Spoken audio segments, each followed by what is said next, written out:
Morning breaks in Lagos, the bustling commercial capital of Africa's most populous country, Nigeria. And across the city, the single commodity that has propelled the economy for decades is already moving the nation.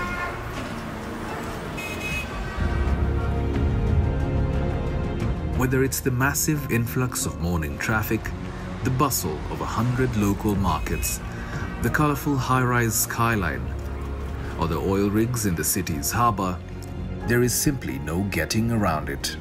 Oil has driven this $600 billion economy ever since it was discovered in the Niger Delta in the 1950s. Yet despite over half a century of production, the extended benefits of this black gold have remained out of reach for most Nigerians, with the industry dominated by foreign oil companies. Now, as Nigeria's oil basin matures and a warming world clouds the future of fossil fuels, the pressure on the Nigerian government to ensure that more people benefit from the country's resources is growing. Which makes the 10th anniversary of Nigeria's Local Content Act and the oversight board the Act gave rise to a very important occasion. We have a 10-year strategic plan for research and development. It's a time for the country to pause momentarily and look back at the radical changes wrought in the oil and gas sector in just a single decade, and to recognize what the achievements mean, not just for the oil and gas sector, but for Nigeria as a whole.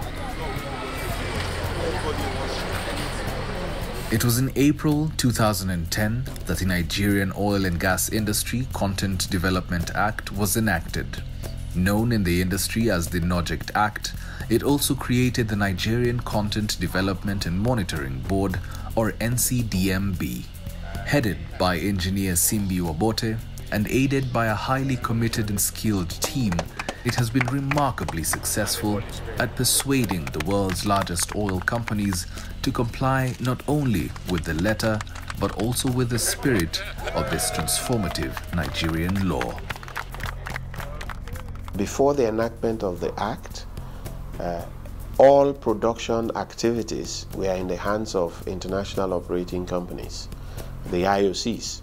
They manage the operations, the Shells, Chevron, Exxon. The role of the NCDMB includes managing the highly complex relations with scores of oil and gas companies, among them the world's energy giants.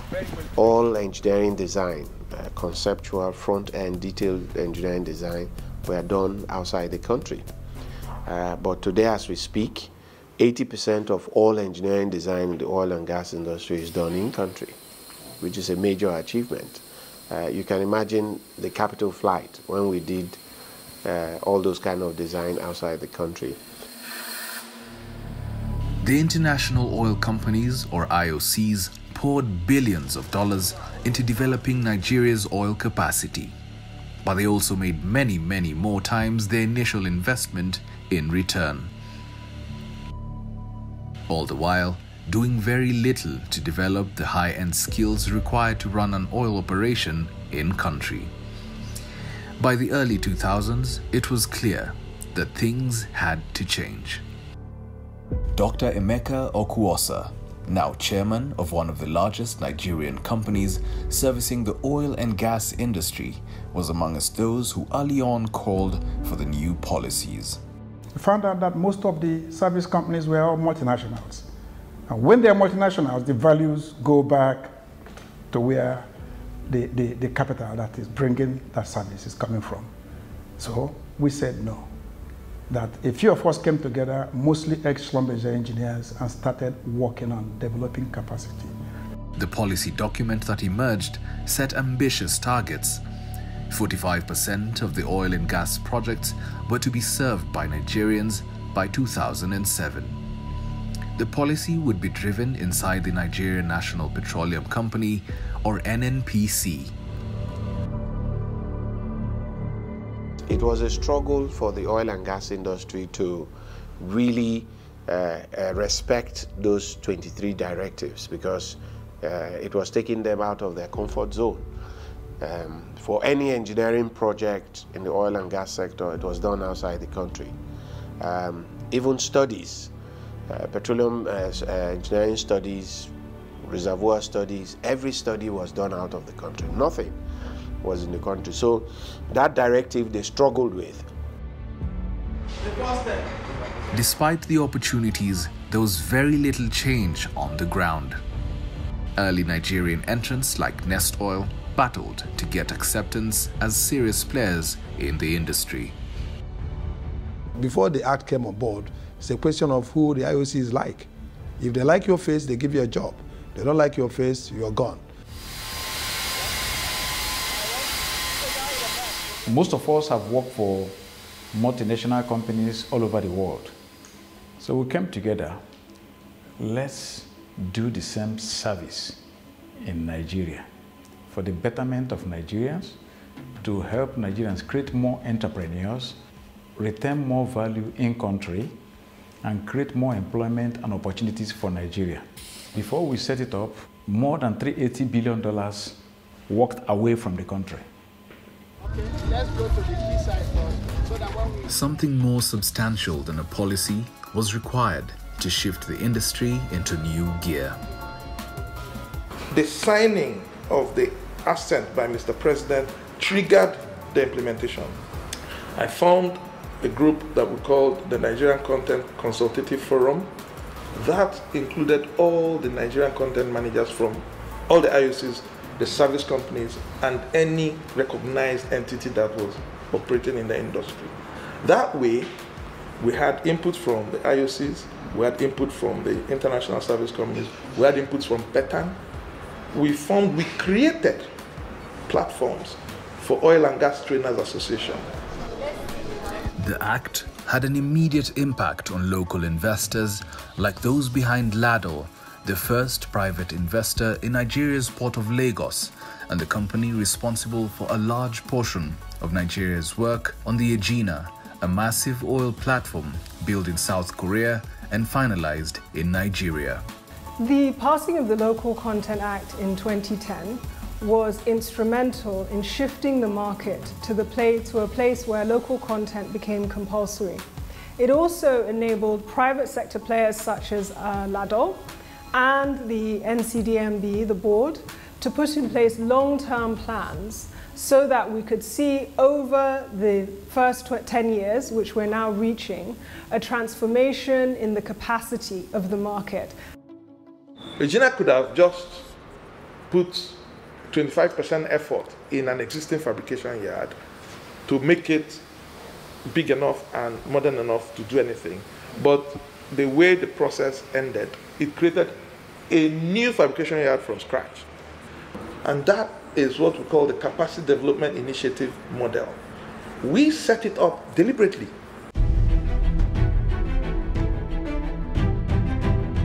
With Egina, we've achieved very record levels, and we are hoping next stop will be Bonga Southwest. They have promised to actually achieve more local content participation in Bonga Southwest, and of course Train 7 will take us to another level too. But these new opportunities took time to exploit. Standards had to be maintained and delivery guaranteed. More than that, it was also a matter of trust. Initially, it was a jolt for them. When you tell them that, look, there's a law and you have to abide by the law, and some of these things you have to do in country, they were a bit taken aback because, like you very well know, people are always afraid of change, and especially when there is so much uncertainty. So that uncertainty really upset them a bit. Oil companies used to give people work and tell them to go and sit at home. So they will come and claim that I've employed 20 people from the community, but we don't have space for them to work. So we just pay them at the end of the month. That's damaging to humanity. The biggest challenge was people to believe that you could provide these services. They, of course, believe that a Nigerian-owned outfit has limitations. So the biggest challenge was a question of trust and perception on the ability of a Nigerian-owned yard to provide the kind of services we have provided. First was the narrative that Nigerians could not do it. Second was the narrative that, oh, you guys, some of you have worked for big companies. We know you have capacity individually, but you don't have a system in place, that you don't have an organization in place. We cannot entrust such a delicate operation in the hands of untested companies. But I may wish to say that the first international oil company that gave us the chance was Shell. Shell took a chance and they were proven right.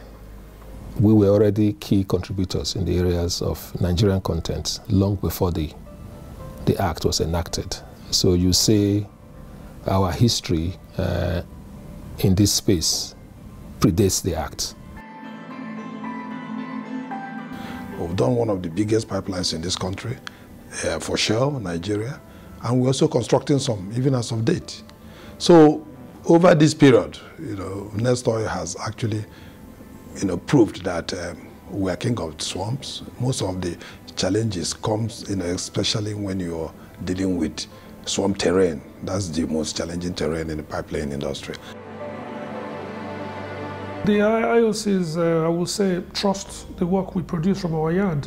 They trust us for the quality, they trust us for the schedules, they trust that we will do these works, we'll build this equipment under the strongest safety conditions, because what they want to see is delivering on time, on schedule, delivering according to the budgets, and basically delivering without any incidents, without any LTIs, without injuries, and delivering in a very ethical manner and a very professional manner.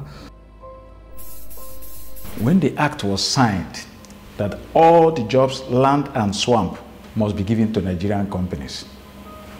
You've seen a lot of people buying drilling rigs. You've seen a lot of people buying supply vessels. You see the vessel ownership by Nigerians improve from virtually nothing to more than 40%. You see pipe coating companies setting up all over the places. You see pipe mills.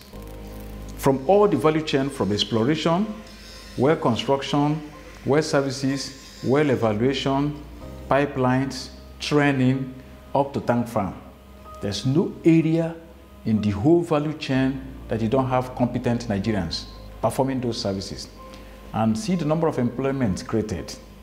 See the number of value retention in country. So the journey has been fantastic, but it's not yet uhuru. We want to do research and take to the market. While the NOJECT Act provided a framework for local content initiatives, the win-win scenario the government hoped for was never guaranteed. Success would require both the buy-in and coordination of an entire industry. The responsibility fell to the NCDMB. One of the guarantees we gave to the industry that we will be strict, we will be firm, but we will not obstruct business. Essentially, what the Local Content Act does is create a win-win-win for everybody. It's a win for the Nigerian government because we build infrastructure and facilities and create jobs. It's a win for our clients because everywhere in the world the local content works, prices go down, and Nigeria is no different. And it's a win for the workers, the staff, the investors and the other stakeholders in Ladol, because after 20 years of investing, we are now able to participate in the economy, show the world what we can do, and create a return for our investors.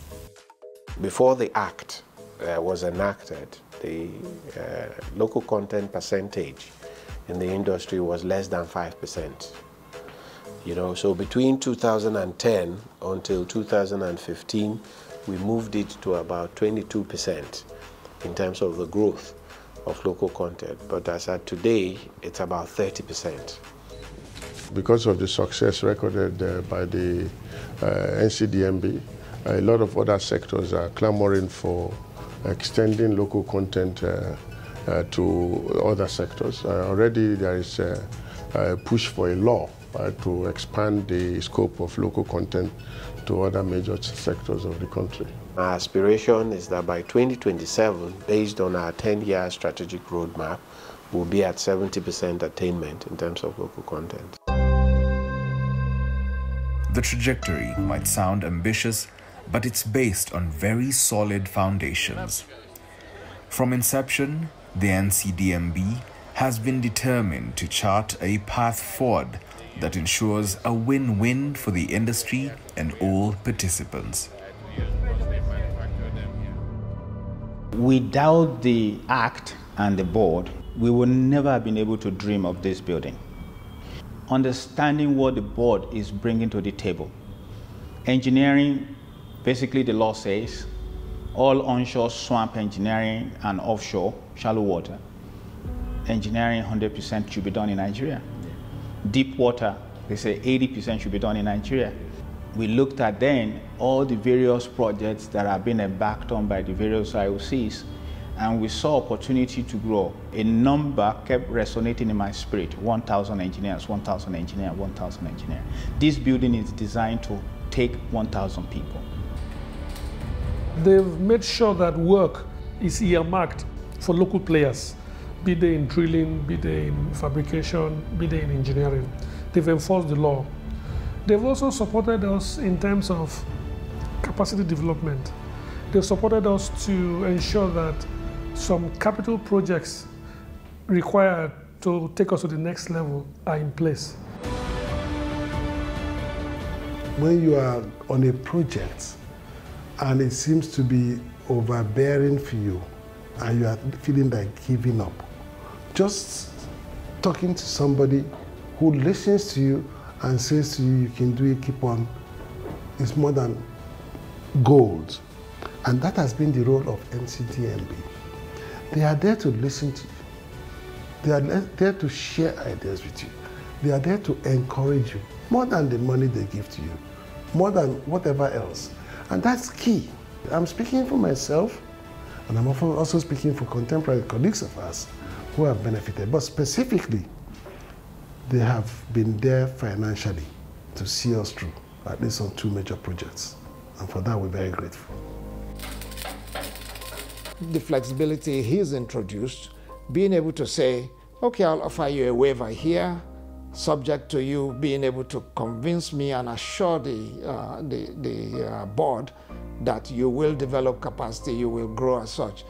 That, for me, sort of brought clarity to this being a journey, but more importantly, it's encapsulated what I refer to as partnership, and that's partnership between the board and the industry entirely. One watchword in implementation of local content is pragmatism. You have to be pragmatic in the approach and not be dogmatic about it.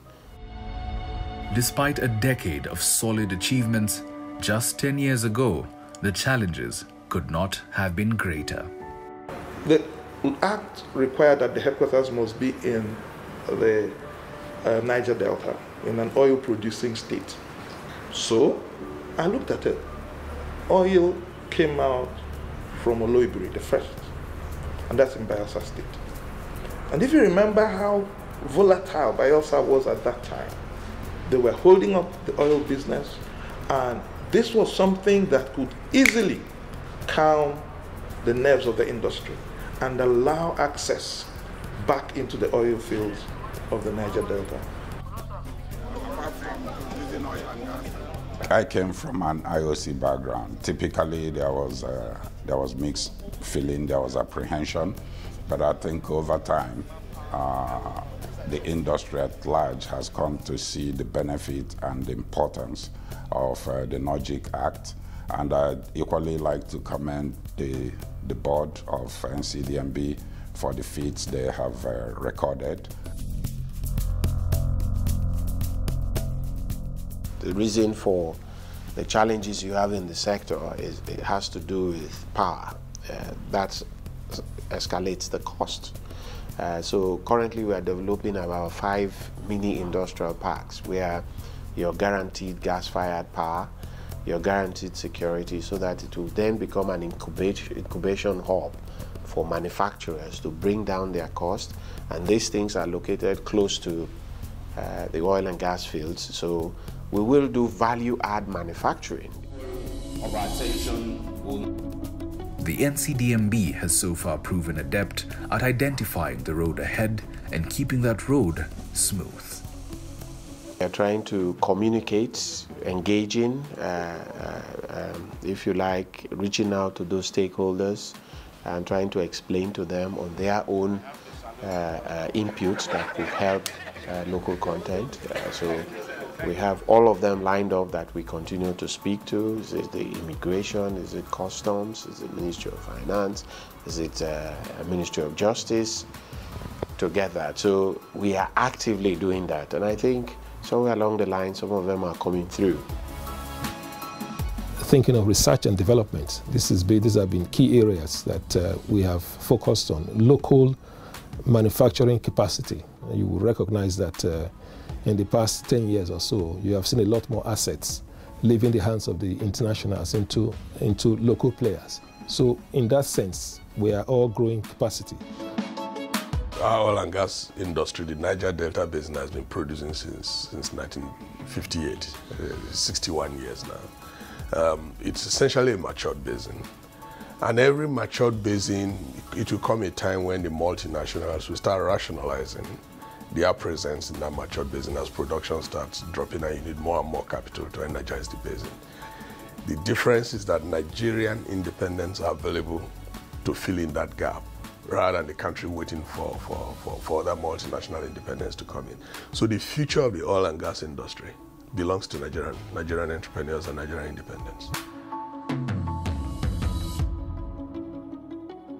Sometimes, even if it's, let me say, kind of disrupting from a competition point of view, it takes out of me a smile to see some of the vendors and the contractors that we used to mentor being today our contractors and our competitors. So let me say that in terms of local content, this is for us is an important success.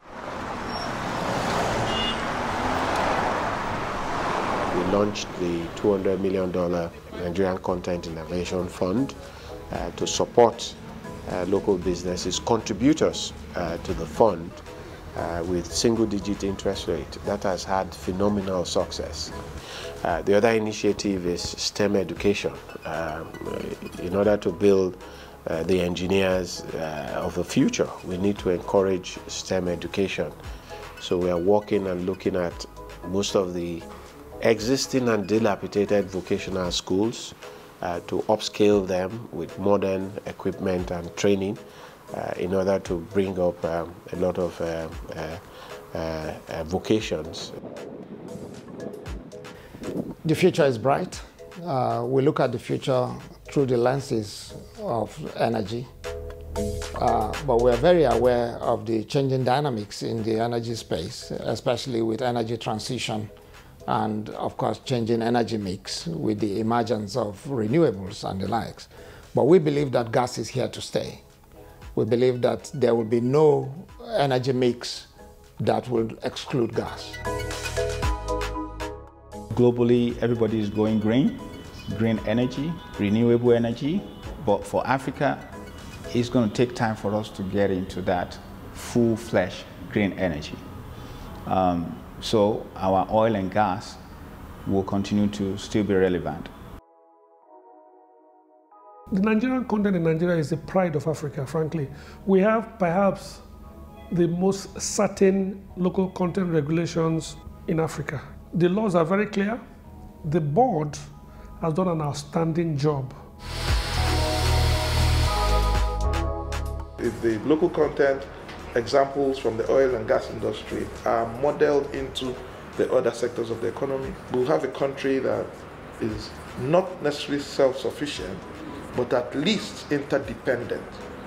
Definitely not dependent on the external world. We have the makeup, we have the human capital. As you know, the jobs are not created in the oil companies. They're created in the service sector and in lifetime operations.